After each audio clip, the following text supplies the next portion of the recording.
indicated, we are offering our suggestions to the enacted budget that was enacted less than a year ago. I think it is only fair to remind everybody what this governor has said with regard to how he hoped to govern and put forth budgets. He recognized that there was too much borrowing over the years for ongoing expenses, and that being one of the reasons that we're in the shape we're in, the bad shape that we're in.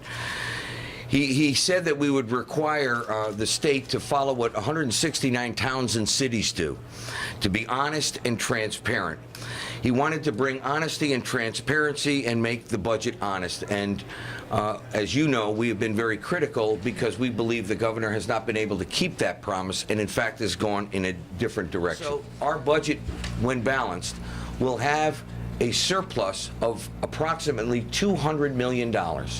$200 million that we want to go into the rainy day fund for the payment of long-term debt.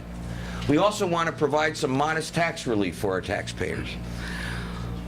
We restore the clothing and footwear exemption 11 months earlier than the governors of the Democrats. That's costing us $133.1 million worth of revenue, but we believe the taxpayers deserve it. We are also, as you're well aware, proposing that the unemployment special assessment, the unemployment fund special assessment, which is now a debt paid by every single employer in the state of Connecticut with interest, that at very least for the next 3 years we pay that interest payment on their behalf.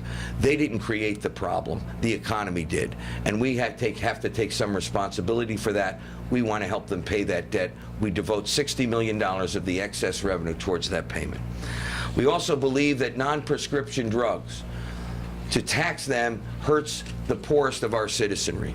We reverse that tax and reinstate the tax exemption that had existed since the early 80s. Bottom line, folks, if you compare our budget to those that have been out there, we spend less money. We spend less money over the governor. We spend less money over the Democrats. We spend less money over the budget that was enacted less than 1 year ago. We do it honestly. We do it transparently. We pay off all our debt.